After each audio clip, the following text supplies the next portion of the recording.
본 방송에서 제공하는 투자 정보는 투자 판단에 대한 조언입니다. 방송에서 제공하는 주식의 가치, 가격 상승 및 하락에 대해서는 방송사에서 보장하지 않습니다. 실시간 정보 브리핑입니다. 국경절 연휴 이후 8일 만에 개장한 중국 증시가 중국 정부의 추가 경기 부양책에 대한 기대감에 힘입어 호조세로 마감했습니다. 오늘 상하이 선전 증시의 시가총액 상위 300개 종목으로 구성된 CSI 300 지수는 장 초반 전거래일 대비 11%가량 급등해 2022년 7월 초 이후 최고 수준을 찍었습니다.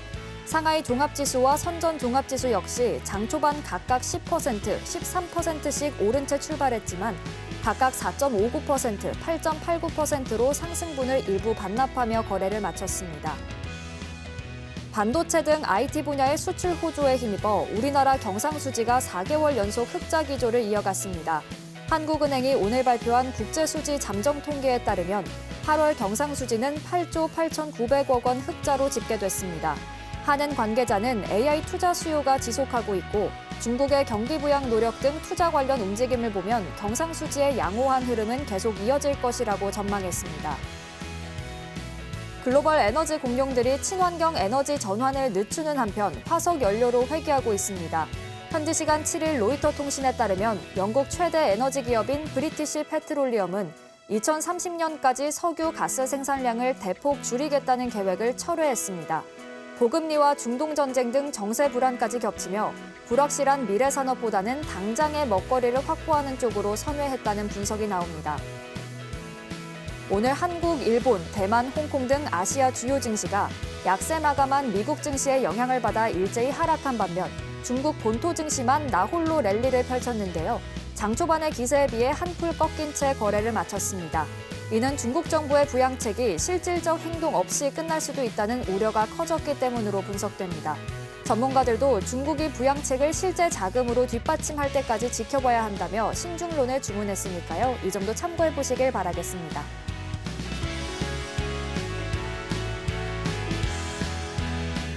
사인사색 주식 고수들의 매매 비결이 공개됩니다. 안녕하세요. 주식포맨 진행을 맡은 박효진입니다. 오늘 삼성전자와 LG전자의 잠정 실적이 공개됐죠. 두 기업 모두 영업이익이 시장의 기대치를 크게 밑돌면서 오늘 시장에선 삼성전자를 필두로 반도체주들이 줄줄이 하락을 했습니다. 그 영향으로 코스피와 코스닥 모두 약보합권에서 마감을 했고요. 양시장에서 외국인과 기관의 쌍끌이 매도세가 또 컸습니다. 그리고 중국 증시가 국경절 연휴를 마치고 오늘 다시 개장을 했죠. 또다시 급등을 보여주면서 국내 증시에선 수급 이탈에 대한 우려도 더 커졌는데요. 이런 가운데 우리 증시는 내일 한글날로 또 한 번 휴장을 하고요. 또 휴장 바로 다음 날은 옵션 만기일이기도 합니다. 자, 이런 가운데 변동성장에 또 어떻게 대응을 해봐야 할지 오늘도 저희와 함께 하시면서 도움되는 투자 전략들 가득 챙겨가 보시길 바라겠습니다. 자, 그럼 주식포맨 지금 시작합니다.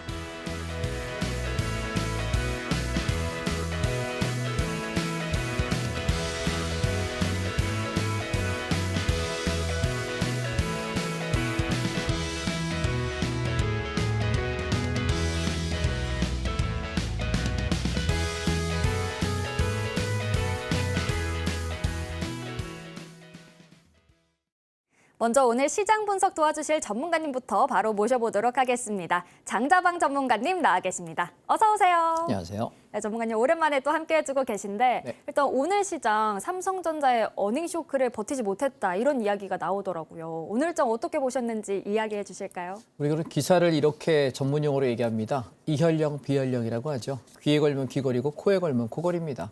떨어지면 이래서 떨어졌다, 올랐으면 이래서 올랐다라고만 얘기합니다. 저는 그런 기사들을 보면서 이렇게 말을 하고 싶습니다. 왜 떨어지기 전에 미리 말해주던지 오르기 전에 미리 말해주지 떨어지고 나면 이래서 떨어졌다, 오르고 나면 이래서 올랐다라고 이야기하느냐라고 이야기를 하고 싶은데요. 왜냐하면 지난 뒤의 얘기는 누구나 할 수 있거든요. 그런데 지금 장이 좋지 않아요라는 얘기는 우리가 막 상승 고점에서 꺾이려고 할 때쯤 이제 더 이상 올라가기가 좀 버겁다라고 할 때쯤 말을 해줘야 의미가 있는 것 같고요. 어찌 보면 삼성전자는 계속해서 제가 방송 때마다 틈틈이 이야기 드렸던 것은 우리나라를 끌고 가는 업종은 두 개라고 이야기 드렸습니다. 반도체하고 자동차입니다. 하나 더 껴주자면 2차 전지 정도까지인 것 같고요. 하나 더 끼자면 바이오 섹터도 하나 정도 있겠죠. 총 4개 정도 섹터가 끌고 가는 나라인데 그중에 삼성전자는 이미 TSMC한테 많이 졌다. 그래서 우리가 어찌 보면 정치 리스크이기도 합니다. 앞에 정부들에서 지원을 받아야 될 시기에 오너가 구속되기도 하고 제대로 성장할 수 없었던 그 기간이 굉장히 컸다라는 생각이 아쉬움을 금할 수가 없습니다. 그래서 삼성전자는 지금 대만 TSMC에 비하면 상당히 많이 뒤떨어져 있기 때문에 글쎄 분발해서 치고 올라간다 한들 TSMC를 따라잡기는 쉽지 않을 것 같습니다. 개인적으로는. 그래서 반도체 섹터가 예전처럼 매력적인 투자처냐라고 생각하면 그렇지 않다라는 말씀을 드리고 싶고요. 오늘 두 번째로 그러면 우리가 이제 자동차 반도체 중에 누가 좀 더 나을 거 같냐라고 물어본다면 저는 자동차가 좀 더 전망이 괜찮다라고 생각을 해요. 그래서 반도체는 이제부터는 추세장이 아니라 조정 나올 때 샀다가 반등 나오면 팔아먹는 변동성 구간으로 들어갔다라고 보시고 우리 증시도 그렇게 보셔야 되지 않을까. 그다음에 세 번째로 2차 전지가 그동안 많이 빠졌었죠. 작년 7월 달을 고점으로 1년 동안 빠졌다가 반등을 시도하고 있어서 2차 전지가 아마 올 연말에 우리가 랠리를 좀 바라보고 내년 초까지 올라간다고 하면 2차 전지가 잠시 좀 반등을 하면서 수익을 주는 기대감을 가질 수 있지 않을까라는 게 제 생각이고요. 내년에 아마 우리가 이제 지금 11월 초에 미국 대선의 결과가 나올 텐데요. 해리스 후보가 당선될 거냐 아니면 지금 트럼프 후보가 당선될 거냐 두 개가 양방이 왔다 갔다 해요. 그런데 누가 됐을 때 이쪽이 좀 더 유리하고 누가 됐을 때 이쪽이 유리하고 얘기 나오는데 사실 누가 되더라도 공통적으로 플러스가 되는 산업 섹터가 하나 있습니다. 그게 바이오예요. 바이오입니다. 그래서 앞으로는 우리가 바이오 섹터에 조금 주력해봐야 되지 않을까라는 생각이고 종목을 찍어드리자면 저는 한 종목입니다. 삼성 바이오로직스. 이 종목이 제일 낫다라고 생각하고요. 그래서 저희가 70만 원 초반에 잡았다가 100만 원 넘기면서 팔고 조정 나오면 사고 이걸 계속 반복하고 있는 종목이기 때문에 삼성 바이오로직스에 좀 집중했으면 좋겠다. 이렇게 여러분께 간단하게 말씀을 드리고요. 각각의 업종별 그리고 종목별로 상황들은 제가 오늘 쭉 한번 짚어드릴 테니까 지금 현재 시장이 어떤지 그리고 우리가 무엇을 해야 되는지 혹은 무엇을 하지 말아야 되는지 함께 살펴보시는 시간 가지시면 되겠습니다. 두 번째요. 제가 이제 내일 한글날입니다. 한글날 지나고 10월 10일 날이 옵션 만기일인데요. 매달 두 번째 주 목요일 날이 옵션 만기예요. 근데 요즘에는 옵션 만기가 예전처럼 뭐 대단한 변동성을 많이 주지는 않습니다. 예전에는 옵션 만기쯤 되면은 의외로 급등을 하기도 하고 의외로 급락을 하기도 했던 이벤트를 많이 주긴 했었는데 요즘에 옵션 만기는 그렇지는 않은 것 같아요. 1년에 12번의 옵션 만기일이 있는데 12달 동안 진행을 하니까요. 그중에서 우리가 옵션 만기에 와 대박이야 엄청나게 올라갔어 혹은 엄청나게 하락했어라고 얘기할 수 있는 날은 이제는 12번 중에 서너 번밖에 되지 않습니다. 그럼에도 불구하고 옵션 만기라는 것은 우리가 올라갈 장인데 억지로 누르면서 장을 빼기도 하고요. 또 내려갈 자리인데 억지로 세력들의 수급 포지션 때문에 올리기도 하기 때문에 약간 시장을 왜곡시키거든요. 그래서 여러분 추세를 바라볼 때는 만기 이후에 판단하시는 게 가장 정직하지 않느냐라는 말씀입니다. 저는 그래서 이번에 10월 10일입니다. 내일 모레 목요일 날 아침 8시 반부터 오후 3시 반까지 총 7시간 동안 하루 종일 온라인으로 공개 강의를 합니다. 주식만 하시는 분 입장에서 선물 옵션은 낯설게 느껴질 거고 어렵게 느껴질 수 있고 위험하게 보일 수 있습니다. 그런데요, 전 이렇게 말씀드리고 싶어요. 하락장에 주식을 하는 사람만큼 미련한 사람이 없고요. 위험한 매매가 없습니다. 선물 옵션은 하락할 때 나는 하방 배팅을 할 수 있고요. 상승장에서 상방 배팅할 수 있습니다. 주식은요, 내가 3,000개가 넘는 ETF가 있으면 3,000개가 넘는 종목인데 그 많은 종목 중에 올라갈 종목만 골라야 됩니다. 이게 주식의 한계고 단방향 상품입니다. 상승해야 수익이고 하락하면 손해나지 않습니까? 그런데 선물 옵션은요. 상승하게 되면 상방 포지션 잡으면 돼요. 선물 매수나 콜 옵션 잡으시면 되고요. 반대로 하락할 때는 선물 매도나 풋 옵션을 잡으시면 되기 때문에 선물 옵션 입장에서는 종목이 두 개밖에 없는 거예요. 상방이라는 종목과 하방이라는 종목 두 개밖에 없으니까 위로 올라갈래? 위에 배팅하면 돼. 내려갈래? 하방에 배팅하면 돼. 방향 틀리면 손해보는 겁니다. 여러분 3,000개 중에서 하나 올라갈 걸 내가 찾는 게 더 쉬울까요? 올라갈 때 내려갈 때 두 개의 경우의 수 중에 고르는 게 더 쉬울까요? 저는 선물 옵션이 훨씬 쉽다라고 이야기합니다. 주식 머리 아프고 힘듭니다. 그래서 여러분께 많이 알려드리려고 애를 쓰지만 저도 제가 만약에 3,000개 종목을 매일 볼 수 있을까요? 저 그럼 잠 못 자요. 이미 과로사로 죽었을 겁니다. 3,000개 종목을 우리는 볼 수 없습니다. 저는 이게 직업이지만 볼 수 없고 그럴 시간도 되지 않습니다. 근데 여러분은 3,000개 종목 중에 내가 몇 개의 종목을 잘 알고 있다고 생각하실까요? 저는 여러분 내가 정말 잘 알고 있는 종목 100개만 있어도 그 종목을 순환매로 돌려서 수익을 내도 1년 내내 돈 버는데 전혀 지장 없습니다. 내가 정말 잘 알고 있는 종목 한 10개만 가지고 찾아놓고요. 그 회사 잘 공부해놓고요. 그 회사가 조정이 나올 때만 나는 사면 되면 1년에 몇 번 매매할 자리 없거든요. 한 달에 한 번, 두 달에 한 번밖에 진입할 자리가 없습니다. 그렇다면 여러분은 어떤 매매를 하고 계시는지 한번 생각을 저랑 함께 해보시면 좋겠습니다. 자, 광고 말씀 한번 드립니다. 내일 모레 10월 10일 날입니다. 오전 8시 반부터 3시 반까지 선물 옵션 매매가 뭔지 궁금하신 분 들어오십시오. 저는 오전에 1시간 동안, 1시간 반 동안 당일 매매 7, 80%를 합니다. 따라서 8시 45분에 선물 옵션은 시초가 출발하기 때문에 8시 반부터 입장하셔서 시황 브리핑 받으시고 아, 선물 옵션 이렇게 매매하는구나. 한 10시쯤까지 함께 보시면 꽤 재밌을 겁니다. 수익이 꽤 좋고 오이씨, 야, 이게 주식보다 훨씬 낫네. 아마 재밌게 구경하실 수 있으니까 여러분 농구 경기 보러 가시죠? 축구 경기 보러 가십니까? 가수의 콘서트 보러 가십니까? 내일 모레 10월 10일 날은 장자방의 공연을 한번 보십시오. 공연 잘하나 못하나 한번, 노래 잘하나 못하나 한번 들어보시면 재미있게 보실 수 있을 거고요. 더불어 제가 오전 매매가 끝나고 나서 오후에는 공개 강의하는 날 제가 시장 전반의 종목에 관한 말씀을 좀 많이 드립니다. 왜냐하면 생방송 중에는 제가 여기 50분인데요. 실제 제가 말을 할 수 있는 시간은 37분밖에 되지 않습니다. 37, 8분 동안 아무리 빨리 말을 해도 전달할 수 있는 정보는 제한적이니까요. 온라인 강의할 때 오시면 하루 종일 7시간 동안 함께 하니까 여러분 필요하신 이야기들 서로 상담하고 주고받고 할 수 있는 말씀 많이 나눌 수 있을 것 같으니까요. 10월 10일 날 온라인 특강으로 뵙겠습니다. 네, 휴장하고 다음 날 10월 10일 목요일에 이제 옵션 만기일인데요. 장자방 전문가님께서 오전 8시 반부터 장 마감할 때까지 온라인 무료 공개 방송 진행해 주신다고 하셨습니다. 자, 선물 옵션 관련해서 도움 필요하다 하시는 분들 그리고 뿐만 아니라 선물 옵션을 하지 않으시더라도 어떤 건지 한번 배워보고 싶다 하시는 분들은요. 모두 하단 꼭 참고하셔서 전문가님과 함께 해보시길 바라겠습니다. 자, 그럼 이어서 섹터별 투자 전략에 대한 이야기도 좀 들어봐야 할 텐데요. 전문가님 어떻게 전략 세우고 계실까요? 자, 먼저 PPT를 한번 보시겠습니다. 제가 지금 얘가 어저께 종가 기준으로 제가 세워놓은 PPT라서 아마 오늘 종가 반영이 안 됐거든요. 일단 흐름을 먼저 설명드리고 나서 HTS를 넘어가서 제가 오늘 종가 기준으로 다시 한번 언급드리도록 하겠습니다. 어제 종가 기준에 제가 방송국 자료를 어제 미리 만들어놔요. 그리고 방송국에 보내기 때문에 오늘 것은 이따 HTS를 통해서 다시 한번 반영을 말씀드리겠습니다. 자. 제가 9월 9일입니다. 우리가 여기 8월 급락장에 여기 코덱스 자동차거든요. 앞으로 자동차가 제일 섹터가 성장성이 좋다라고 이야기 드려서 올라오면서 단타를 한번 챙겼고요. 8월 말에. 그리고 조정을 이용해서 여기 9월 9일 날에 여기 18,000원에서 17,900원에서 다시 한번 매수하세요라고 이야기 드리고 이렇게 올라오면서 또 한번 여기 앞전 고점을 넘지 못해서 차익 실현을 끝냈습니다. 이 얘기는 뭐냐면 저는 지금 현재 시장 구간은 박스권의 변동성으로 보지 추세로 보지 않는다는 거예요. 왜? 얘가 추세일 거면 여기 잡아서 쭉 올라가는 이 시세를 내가 끝까지 긁고 가지 갔다가 팔고 눌리면서 하고 갔다가 팔고 눌리면서 하고 이 짓을 안 할 겁니다.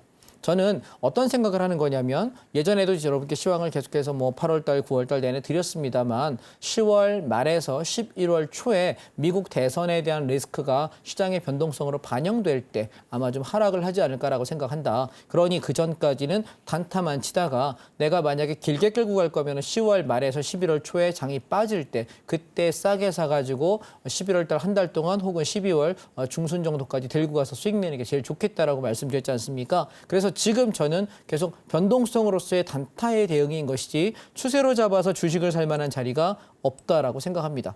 자, 그러면 코덱스 자동차는 이 코덱스 자동차라고 하는 ETF 안에는 우리가 여러분 알고 계시는 종목 중에 완성차에는 현대차와 기아가 있고요. 부품주에는 현대모비스도 있고요. 위아도 있고요. 만도도 있고요. 한국타이언테크놀로지도 있고 한원시스템도 있습니다. 그러면 우리가 한 10여 개 정도 종목이 요 코덱스 자동차라는 ETF 안에 다 들어가 있거든요. 그래서 내가 종목을 고르기가 힘들면 요 ETF 하나만 가지고 거래하셔도 충분히 이자가 수익이 날 것 같습니다. 왜냐하면 은행에다 여러분 요즘에 1년짜리 여러분 예금 한번 해보셨을까요? 3% 이상 주는 은행이 별로 없어요.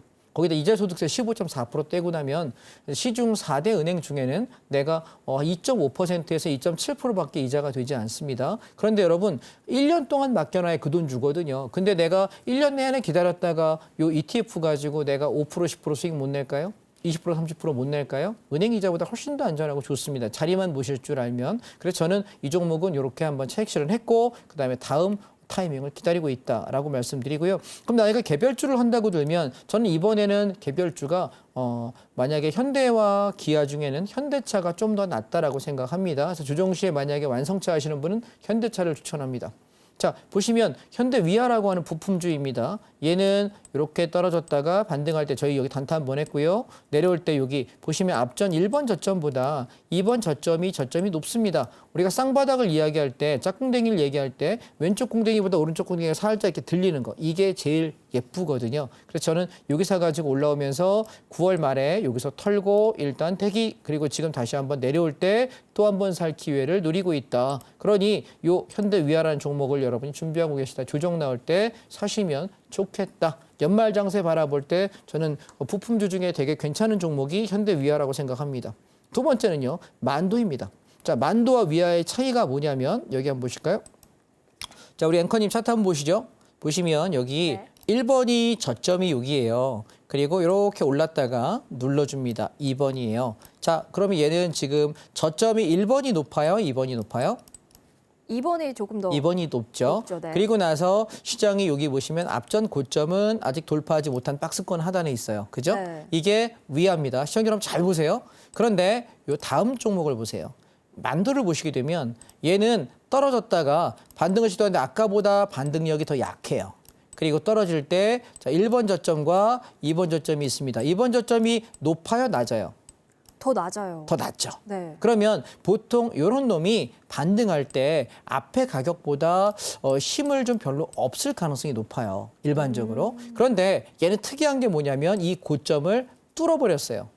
그 얘기는 뭐냐면 앞으로 여러분 자동차주가 조정이 나올 때 위아랑 만도 중에서 어떤 놈이 더 세게 갈 것 같니? 라고 물어보고 어디 비중을 더 실어야 되니? 라고 물어보면 그때 답은 뭘까요?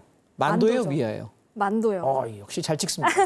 맞습니다. 자, 여러분 이해되셨죠? 원래 정석적인 패턴으로 보면, 자 보세요. 원래 정석 패턴으로 보면은 얘가 더 좋은 거예요. 위아가 저점을 지키고 가는 거기 때문에 올라갈 때 이게 훨씬 안정적이고 물량을 여기 실어요. 그런데 이번에 단타 한번 할 때 보니 자 보세요. 보시면 얘가 여기서 이렇게 갔다가 내려올 때 저점을 찍고 올라오면서 이 고점을 돌파했다. 그러면 이제 점수가 누가 높아지는 거냐면 만도가 높아집니다. 그래서 두 종목 다 좋습니다. 둘 다 좋은데 다시 한번 여러분 10월 말경쯤에서 조정이 나오게 되면 그때 내가 어떤 종목 살래라고 물어볼 때 이 두 종목을 여러분 눈여겨보시고 혹시 뭐 하는 회사인지 궁금하시면 포털 사이트에다 검색해 보시면요. 이 회사가 뭐 하는 회사인지 굉장히 상세하게 써 있거든요. 그래서 한번 공부해 보세요. 제가 여러분께 내가 잘 아는 회사가 100개만 있어도 충분히 먹고 살 수 있다라고 이야기합니다. 중소형 종목 공부하지 마세요. 여러분 중소형 종목 가지고 돈 벌 수 있는 사람은 고수입니다.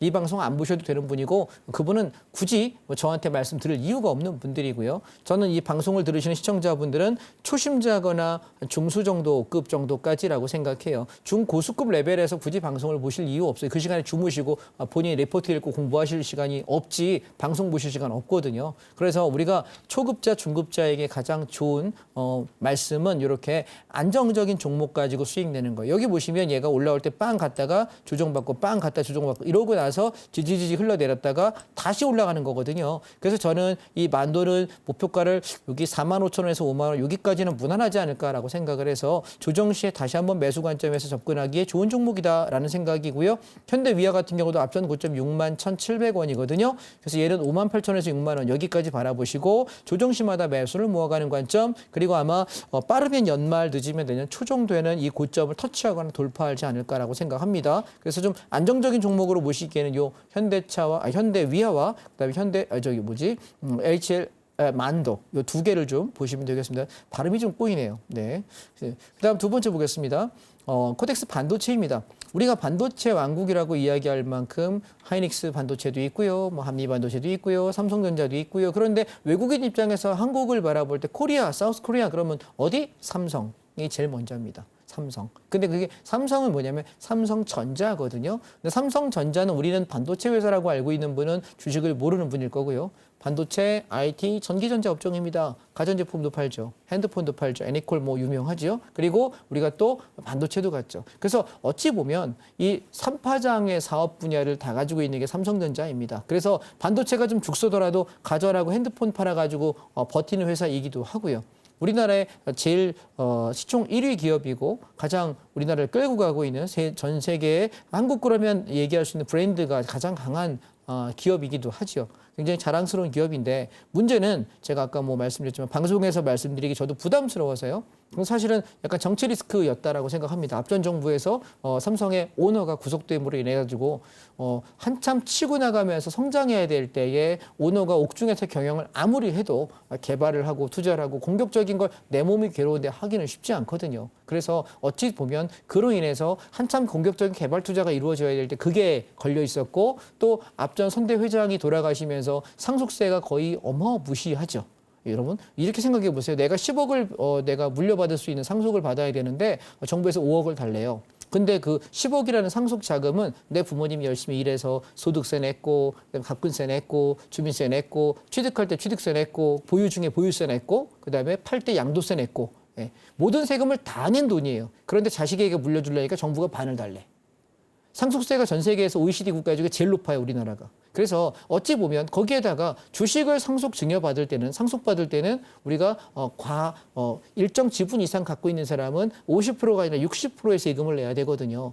어찌 생각하면 만약 이런 식의 세금이 두 번만 2대에 걸쳐서만 가게 되면 삼성이 아니라 삼성 슈퍼가 될 수 있습니다. 구멍가게 될 수 있습니다. 엄청난 세금을 내야 되는데 문제는 이재용 회장도 그리고 앞에 그 삼성과의 상속을 받으신 분들도 그 세금을 내기 위해서 5년간 분납을 하는데 연간 조 단위를 내야 돼요. 아무리 재벌이라도 조 단위의 세금을 내가 계속 분담하는 것이 쉽지 않죠. 그래서 뭐 합니까? 지금 주주에게 계속해서 배당을 많이 주죠. 왜? 배당을 받아서 세금을 내야 되니까. 그러면 삼성전자 입장에서는 이게 성장하는 데는 굉장한 걸림돌인 거예요. 왜? 이게 지금 거기다 세금을 낼 게 아니라 그 돈을 투자해서 기업을 일으켜야 되는데 세금 내느라고 볼일 다 보는 거고 구속돼가지고 일할 수 없었던 거죠. 그래서 저는 삼성전자를 투자할 거냐라고 물어볼 때 하지 말라고 이야기한 지가 지금 한 4년 되는 것 같아요. 삼성전자는 투자처로서 좋지 않다라고 생각을 합니다. 그래서 우리나라를 위한 대표적인 기업인 것도 맞고 삼성전자가 굉장히 위대한 업적을 갖고 있는 것도 맞는데요. 우리가 주식을 투자하는 입장에서 내가 삼성전자 살래라고 물어보면 정말 살 거 없으면 다른 거 사세요. 삼성전자를 투자처로서 바라보기에는 저는 별로 좋지 않다라고 생각합니다. 그래서 대만의 TSMC를 넘어설 가능성은 현재로서 10년 이내에는 쉽지 않을 거라고 생각을 하고요. 열심히 노력해서 넘었으면 좋겠다라는 건 한국 사람이니까 그런 마음은 같습니다만 냉정하게 볼 때는 5년 내에는 불가능하다고 생각합니다. 그렇다면 우리는 어디에 투자해야 될까요? 반도체 산업이 이제는 주저앉아 있고 물론 필수제입니다. 그런데 계속해서 성장하면서 올라가기에는 당분간은 어렵지 않을까. 거기에다가 만약 미국 대선에서 트럼프 대통령이 됐을 때는 제조업에 대한 규제들을 하기 때문에 중국과 관련되는 사업을 하고 있는 사람, 중국과 뭔가 내가 트레이딩을 하고 무역을 하는 사람에게는 계속해서 과징금을 두들겨 패기 때문에 삼성 입장도 굉장히 난처할 거라고 생각합니다. 그렇다면 그것보다 조금 더 나은 거는 자동차가 아닐까라고 여러분께 아까 말씀을 드렸던 것이고 따라서 앞으로 반도체는요 우리가 추세로 볼 수 있을 때는 언제냐면 왕창 빠져서 아주 박살나게 급락했을 때 가격이 매우 싸졌을 때 말고는 메리트가 없을 것 같습니다. 그래서 반도체 섹터에 우리가 매매를 할 때는 이제부터는 잡아서 10% 20% 수익 나면 팔고 조정 나올 때 기다려보고 한 20, 30% 수익 나면 팔고 조정 나올 때 기다려보고 이런 매매해야지 계속 끌고 가는 매매를 하기에는 굉장히 리스크가 있다라고 말씀을 좀 드려보고 싶고요. 그래서 올 하반기에 만약에 조정이 나온다고 하면 저는 계속해서 삼성전자 여기 코덱스 반도체 관련 종목들은요. 여기 3만 원에서 3만 2천 원대 내려오면 사고 올라올 때 3만 3천 원에서 3만 5천 원 구간 오면 팔고 10%에서 15% 게임을 계속 반복해야 되는 구조가 아닐까라는 생각을 합니다. 그래서 추세적인 상승은 아직은 좀 어렵지 않느냐라는 생각이고요. 만약에 10월 말 11월 초에 제가 생각하는 그 조정이 온다고 하면 그때 저점에서 샀을 때는 좀 재미를 볼 수 있을 것 같아서 그때까지는 아직 무리한 매매는 하지 않겠습니다.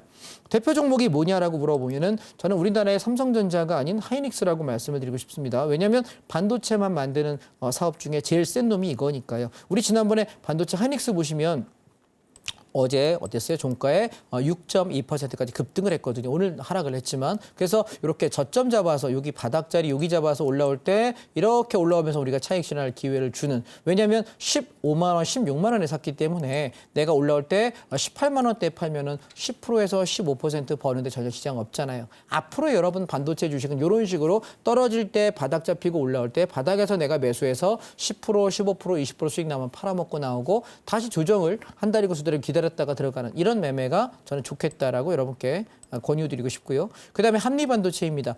SK 하이닉스보다 얘가 조금 힘이 약하거든요. 보시다시피 얘는 저점이 깨진 상태의 반등이기 때문에 얘도 마찬가지 이번에 올라가게 되면은 아마 우리가 연말 정도까지 볼 때 15만 원에서 17만 원대 여기까지 바라보고 저는 대응할 거거든요. 내려올 때 9만 원에서 10만 원 정도 조정 나오면 한 번 더 매수 공략 저는 노려보도록 하겠습니다. 그다음 제가 이번에 홈런 친 종목이 있는데 중국 관련 종목 2개입니다. 자, 중국은 여러분 이렇게 한번 생각해 보세요. 우리나라가 전 세계에서 만약 야 여기는 선진국이야라고 이야기할 때 한 서너 가지 조건이 있대요. 첫 번째 인구예요.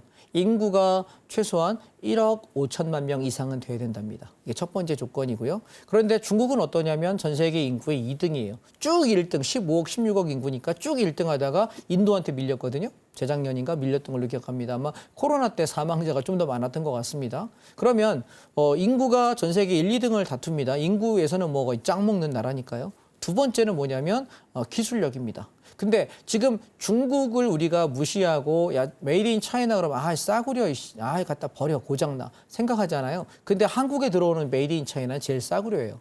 제일 하급만 들어오는 거예요. 군대 갔다 오신 분들 보시면 B급이라죠. B급이라고. 패급이라고 얘기하는 것 갖다가 싸구려 갖다가 우리가 수입에다가 쓰기 때문에 중국산이 나쁜 거지 중국도 좋은 것들은 굉장히 정교하게 잘 만들거든요. 그런데 우리가 주요 분야에서 우리 산업 분야에서 중국이 한국 산업들을 이제 거의 비등하게 올라오거나 치고 넘어가기 시작합니다.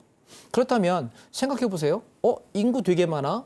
기술력이 한국보다 좀 떨어졌거든요. 근데 거의 비등비등해졌거나 어떤 분야는 더 앞서기도 합니다. 그렇다면 기술력에서도 크게 뒤지진 않네. 제가 생각할 때 중국에서 제일 뒤지는 것은 이 기술력이거든요. 근데 왜냐 복사 카피만 많이 하지 독자적으로 개발 능력이 없는데 막대한 차이나 머니를 가지고 사람들을 인재 영입해가지고 굉장히 기술들을 빨아들이고 있기 때문에 중국의 기술 발전 속도는 상당히 올라갈 거라고 생각합니다. 자, 세 번째는 뭐냐면 캐피탈, 자본입니다. 중국 여러분 차이나 머니 엄청나게 무식한 거 아십니까? 혹시 저기 명동 쪽에 여러분 백화점에 롯데백화점 본점, 신세계 본점들에 가보면 중국말이 엄청나게 들려요. 홍대 앞에 가면 중국말, 일본말 무지하게 많이 들립니다. 그분들 뭐 하는지 아세요? 돈 쓸어 담고 와가지고요. 명품관 같은 데 가거나 백화점 가면 자 여기서부터 여기까지 다 주세요 해요. 제가 이렇게 가서 시계가 구경을 하러 갔더니 명품 시계관이었어요. 이렇게 밖에서 줄 서가지고 뭐지 뚜리번데 하고 있는데 갑자기 솔드아웃 됐어요. 왜 그랬더니 중국인 2명이 와가지고 꽤 비싼 시계였거든요. 뭐 시계 하나당 한 2천만 원 넘어가는 시계 브랜드였는데 여기부터 여기까지 다 달라 그래서 싹 다 긁고 갑니다. 예, 진짜 엄청난 자본을 갖고 부자들은 우리가 상상을 초월한 돈을 갖고 있거든요. 그런데 그 중국 사람들이 자본력은 충분히 있어요. 굉장히 축적된 자본이 많은 나라고 심지어 지하 자원도 굉장히 축적돼 있습니다. 자, 그러면 마지막이 뭐냐면 군사력이에요. 중국의 군사력은요. 미국과 비교했을 때 1등 할 수는 없죠. 아직 거기까지 되지 않지만 상당 수준의 군사력과 자본을 갖고 있습니다. 그렇다면 생각 한번 해보시죠.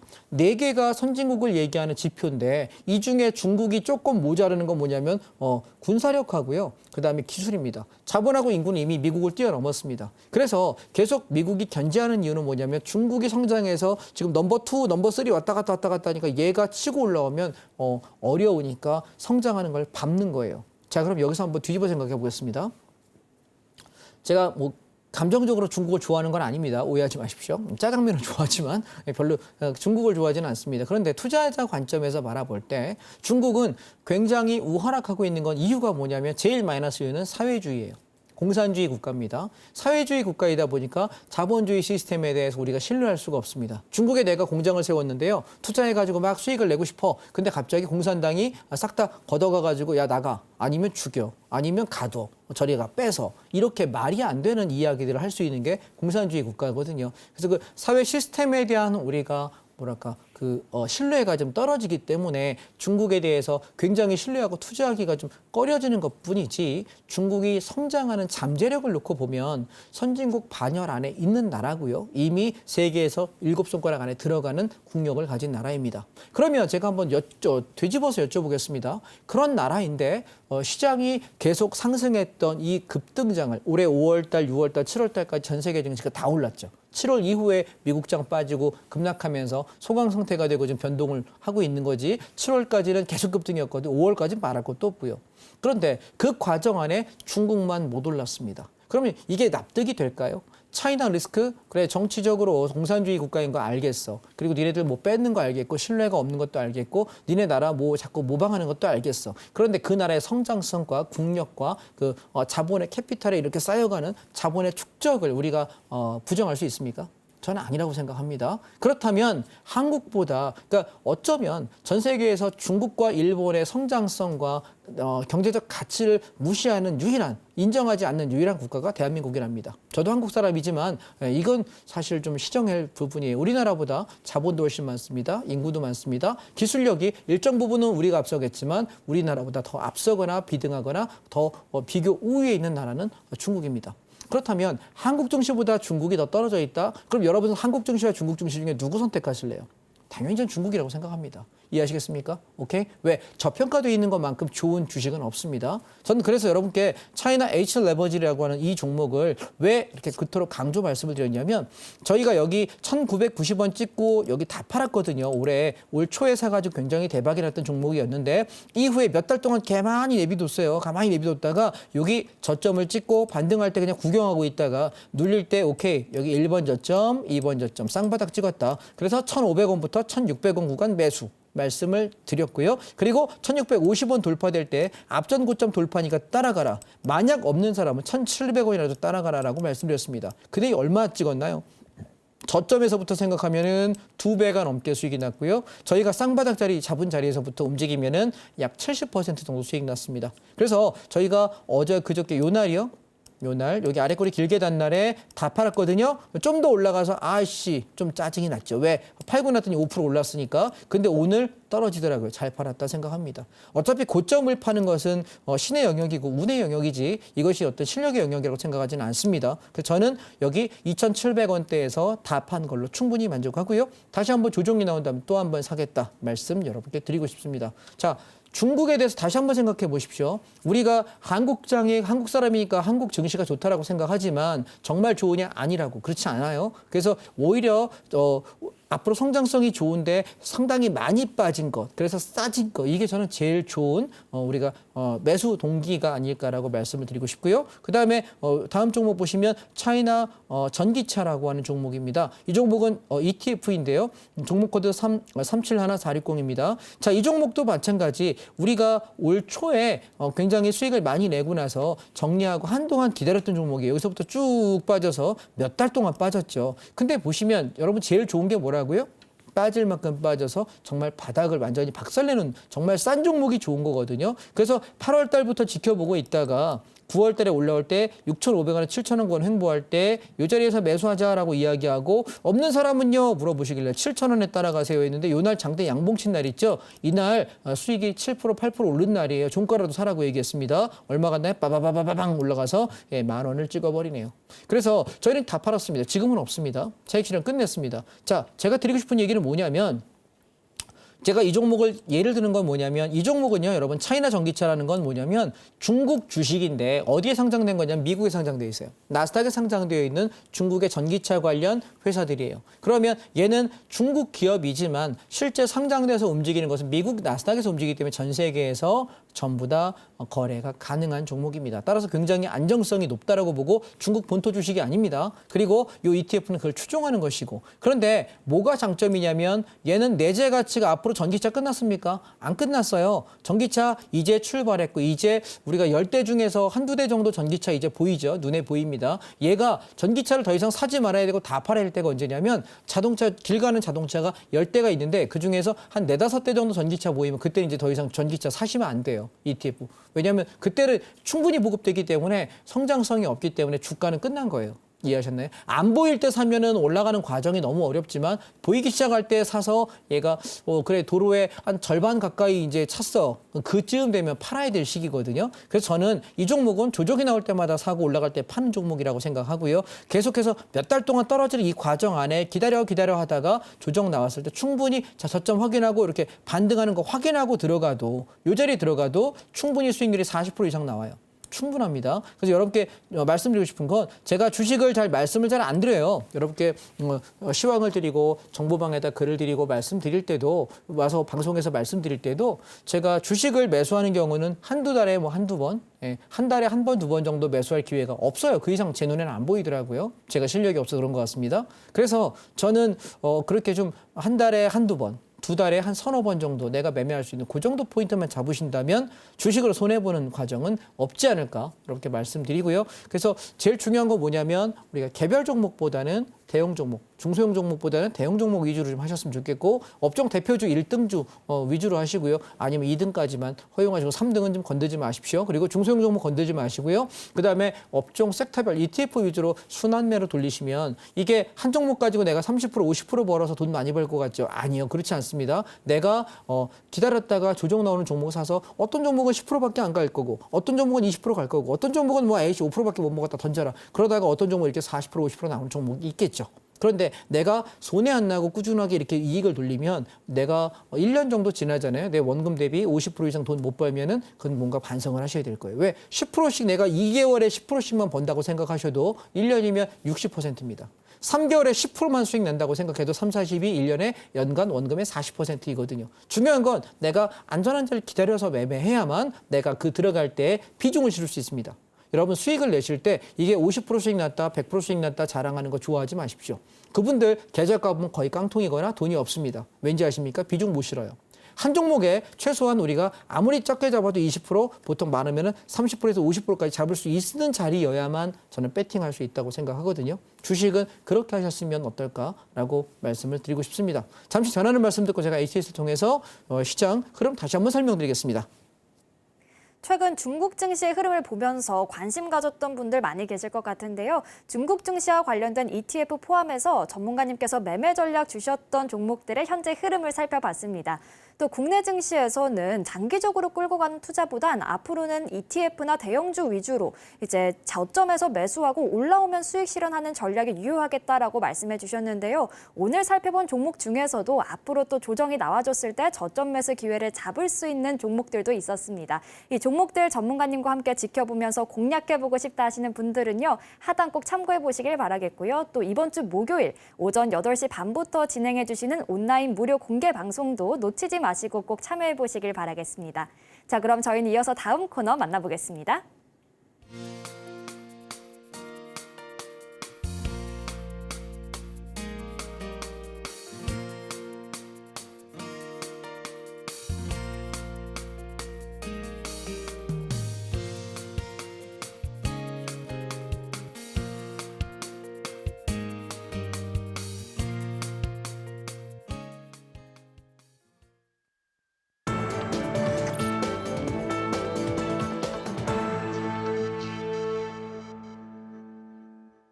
이제 장자방 전문가님의 매매 비결을 배워보는 시간입니다. 자, 전문가님, 오늘은 저희가 어떤 내용을 좀 배워보면 좋을까요? 예, 선물 옵션입니다. 선물 옵션 그러면 대부분 위험하고 어렵다라고 생각하시는데 사실 저는 주식이 더 어렵습니다. 왜냐하면 주식은 떨어지면 답이 없습니다.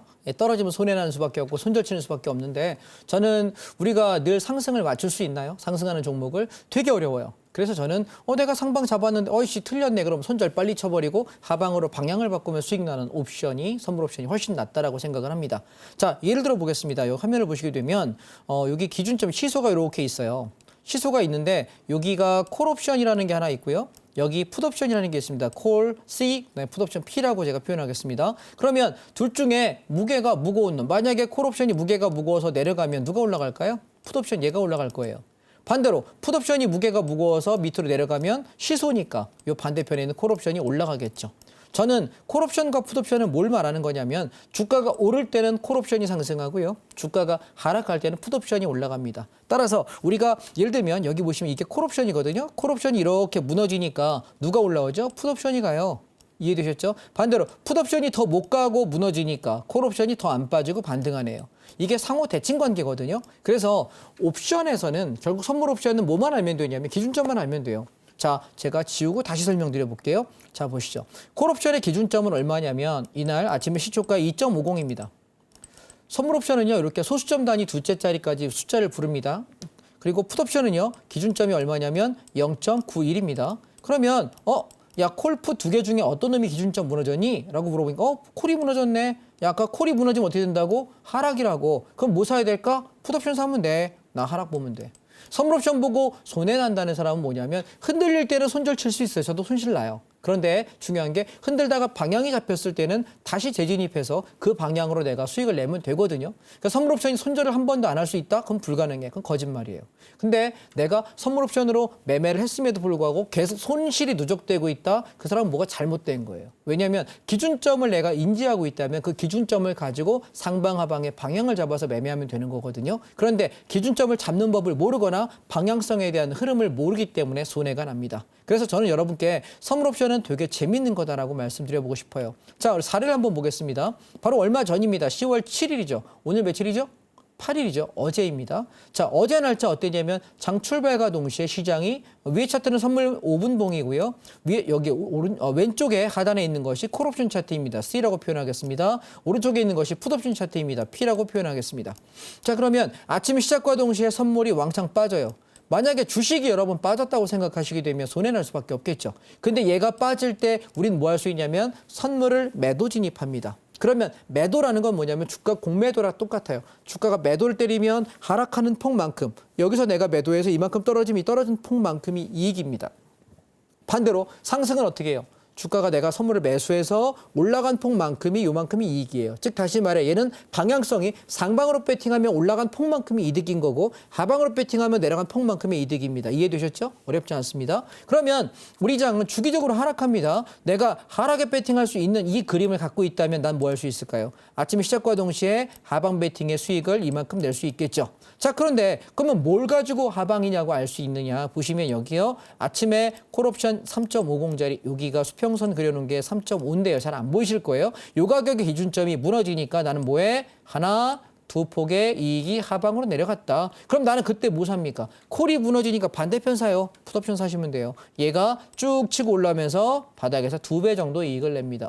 야, 장이 빠졌는데 나는 2배가 수익 났다. 오이씨, 대박이네. 수익 좋죠? 반대로 얘가 저점 찍고 나서부터 올라가. 그럼 여러분 주식만 하시는 분은 야, 종가 고가 올라가니까 좋다. 근데 문제는 올라갈 종목을 찾아야 되잖아요. 종합주가지수 올라간다고 내 종목 올라가는 기억이 많이 있으세요? 올라가는 가지만 적게 가는 것도 있고 어쩌면 빠지는 종목도 있습니다. 그래서 우리는 종목 고를 필요가 없고요. 선물을 그냥 매수하면 돼요. 왜? 그럼 다시 생각해 보세요. 야, 장 빠지니? 그럼 나 뭐 하면 돼? 선물 매도하면 돼. 다 빠졌어. 이제 반등하네. 그럼 뭐 하면 돼? 매수하면 돼. 굳이 올라갈 종목을 찾을 필요가 있다 없다? 없다. 그럼 난 뭐 하면 될까요? 풋옵션이 기준에서 무너지는 게 확인되면서부터 난 뭐 하면 돼? 콜옵션 사면 돼요. 바닥에서 몇 배 났습니까? 2배 반 났네요. 150% 수익 났습니다. 여러분, 우리가 주식은요. 아무리 수익 많이 나도 하루에 몇 프로밖에 안 납니까? 얘가 상한가라고 해봤자 30%입니다. 그런데 150% 났으면 상한가의 몇 배? 5배. 내가 만약 원금 반토막 났다고 생각합시다. 반토막 난 사람은 얼마 수익 나야 내가 원금 회복합니까? 1억이 5천 됐어요. 5천이 원금 되려면 100% 수익 나야 돼요. 근데 150% 수익 나면 나는 하루에 어떻게 할 수 있어요? 1억 복구하고도 5천만 원 더 벌 수 있겠죠. 이해하십니까? 선물 옵션이 주는 장점은 뭐냐면 수익률이 높아요. 그래서 내가 적은 돈을 가지고 배팅해서 내가 지금 돈 얼마 안 남았어요. 나 뭐 주식 1억 갖고 있는데 5천밖에 안 남았어. 3천밖에 안 남았어. 근데 어떡할까? 1,000만 원밖에 안 남았어. 그 사람이 일어설 수 있는 유일한 방법이 아닐까라고 생각합니다. 왜냐하면 주식을 가지고 내가 수익률을 10% 20%는 벌어도 50% 100%까지 끌고 가면서 버티기도 힘들고 그런 종목을 찾기도 어렵고 타이밍을 잡기도 되게 어렵습니다. 선물 옵션은요. 매일 벌어져요. 매일. 이해하셨습니까? 선물 옵션으로 하루에 10%, 20% 버는 건 너무 당연한 겁니다. 그걸 못 벌면 실력이 없는 것이고 공부하시면 됩니다. 배우시면 되고요. 그리고 내가 일주일에 100% 이상의 수익이 나는 경우는 적어도 한 번, 두 번은 꼭 있거든요. 그러면 기회는 누가 더 많습니까? 선물 옵션이 많습니다. 제가 한번 보여드리겠습니다. 정말 그런지 안 그런지. 지수가 빠질 때 어떤 장이 나오냐면요. 8월 5일입니다. 여러분 상상하기 싫으신 어때요? 주가가 거래 정지가 걸렸던 미친 하락을 냈던 날입니다. 하루 종일 빠졌습니다. 이때 우리 뭐 했습니까? 콜옵션이 기준점이 무너지는 거 이거 하나 봤을 뿐이에요. 콜 기준 깨지면 누가 간다고 풋옵션 저점에서 고점까지 몇 배 갔나요? 130배 났어요. 놀랍지 않으세요? 130배. 그럼 내가 종목이 반토막 났든 마이너스 70% 났든 뭐가 됐든 잘라버리고 나는 하락장에 뭐 사면 돼? 풋옵션 사면 돼요. 선물 매도하면 돼요. 떨어지는 만큼의 이득이라고요. 왜 주식이 올라야만 될까요? 그런 게 어디 있어? 오르는 것도 있고 내리는 것도 있지. 그러니까 우리는 뭐 하면 됩니까? 올라갈 때는 상방 잡으면 되고 내려갈 때 풋 잡으면 된다니까요. 고민 주식하는 사람이나 하락장에 끙끙거리고 있지. 제가 여러분 하락장에 주가 빠질 때 웃으면서 나왔지 울면서 나오고 얼굴 시꺼매져 오신 거 보신 적 있습니까? 없잖아요. 그죠? 기분 좋잖아. 자, 여기 보세요. 8월 2일입니다. 이때는 장이 하루 종일 개파락해서 종일 빠져요.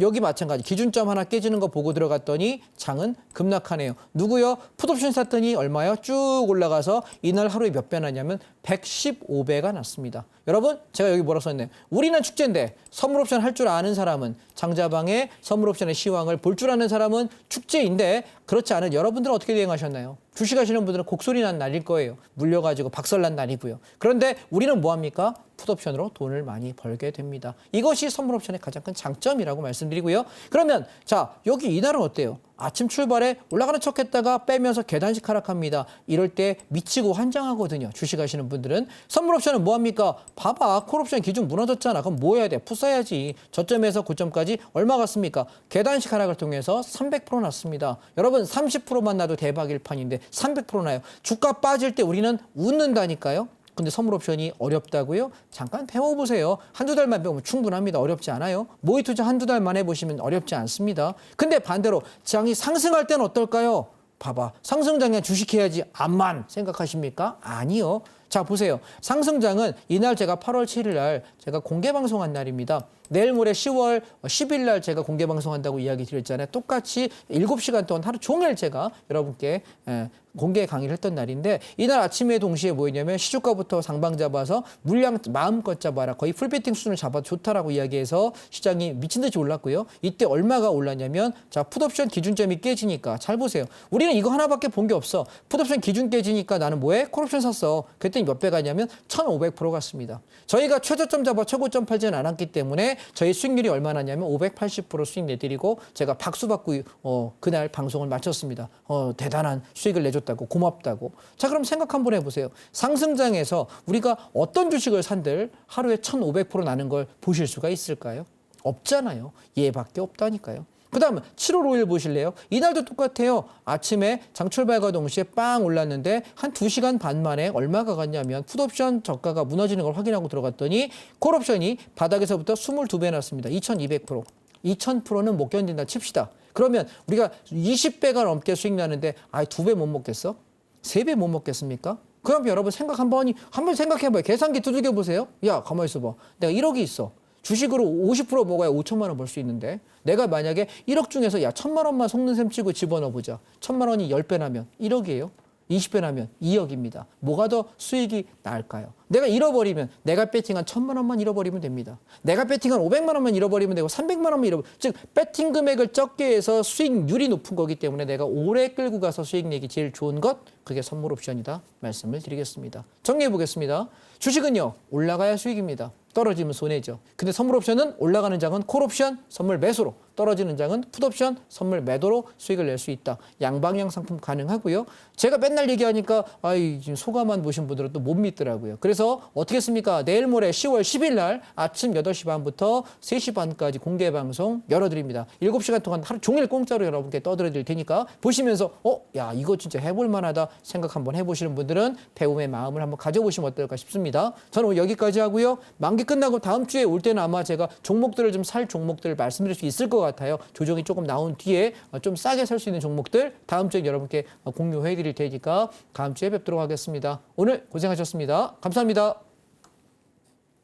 네, 말씀해주신 것처럼 하락장에서도 수익을 얻어갈 수 있다는 게 선물 옵션의 가장 큰 매력이 아닐까 싶은데요. 오늘 방송 중에서도 간략하게 배워봤지만 이 선물 옵션 더 자세하게 배워보고 싶다 하시는 분들은요. 하단도 참고해 보시길 바라겠고요. 또 이번 주 목요일 오전 8시 반부터 장 마감까지 쭉 온라인 무료 공개 방송도 진행해 주신다고 하니까요. 놓치지 마시고 꼭 참여해 보시길 바라겠습니다. 그럼 이어서 오늘 방송의 핵심 내용 큰 화면으로 만나보시죠. 오늘의 핵심 살펴보겠습니다. 대형주 저점 매매 전략 들어봤고요. 반도체와 자동차 섹터 주요적으로 점검해 주셨습니다. 또 콜옵션과 풋옵션을 포함한 선물 옵션도 간략하게 배워봤는데요. 더 자세하게 배워보고 싶으신 분들은 장자방 전문가님과 함께해 보시길 바라겠습니다. 오늘 저희가 준비한 내용은 여기까지고요. 오늘도 저희 방송 알차게 채워주신 장자방 전문가님과는 여기서 인사 나누겠습니다. 오늘 말씀 고맙습니다. 참고로 금일본 방송에서 제공한 정보는 투자 판단을 위한 조언일 뿐 해당 주식의 가치나 수익률을 보장하진 않습니다. 또 서울경제TV는 자본시장 통합법을 준수하고 있습니다. 1:1 투자 상담이나 유사 수신 행위 등 모든 불법 사항 엄중히 금지하고 있고요. 아울러 서울경제TV와 서울경제신문은 당사의 브랜드입니다. 최근 당사를 사칭한 피해가 늘고 있으니 각별히 유의하시길 바라겠습니다. 그럼 저희는 다음 이 시간에 다시 찾아뵙겠습니다. 오늘도 저희 방송과 끝까지 함께해 주신 여러분 고맙습니다.